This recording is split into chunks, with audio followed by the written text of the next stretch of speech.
Okay, so before we get into some of the drills and whatnot, we want to show you guys what proper front rack position looks like as well as improper. Basically the four main things that we're going to be focusing on today. So we're here with Caitlin, who's going to be the front rack model.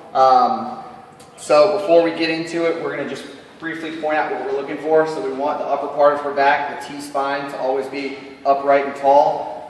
We want her shoulders to always be externally rotated, so these are going to be rotated out. Her triceps are going to need to be flexible enough to hold a parallel position.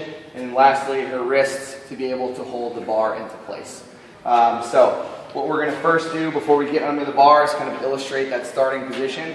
So she's going to stand hands by her side. That way her shoulders open up and they're externally rotated. Her shoulder blades kind of sink down and compact that back muscle underneath the position. Then you're going to curl her hands up. And then lastly, drive her elbows forward while rotating her palms up. So that's going to be our front squat position. When you get underneath the bar, you always want to pull yourself actively under the bar so you have that grip and then you drive underneath the bar. So once you're under, taking it off. So if you come around to the side, you'll see that her elbows, triceps are perfectly parallel. If you have tight triceps, these will dip. Elbows are up, her shoulders are externally rotated.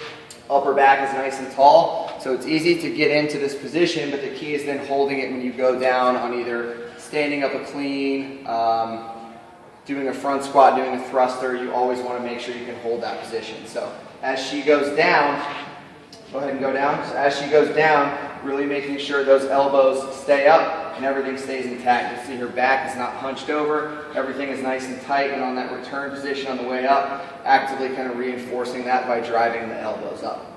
So that's what we're going for right in this position here if you want to swing back into the front one more time.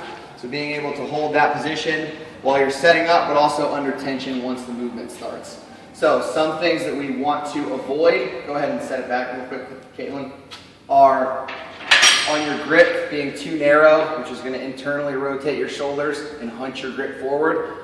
Go ahead and do that. So if she's too narrow, look, these shoulders, they then turn in and everything is kind of cramped.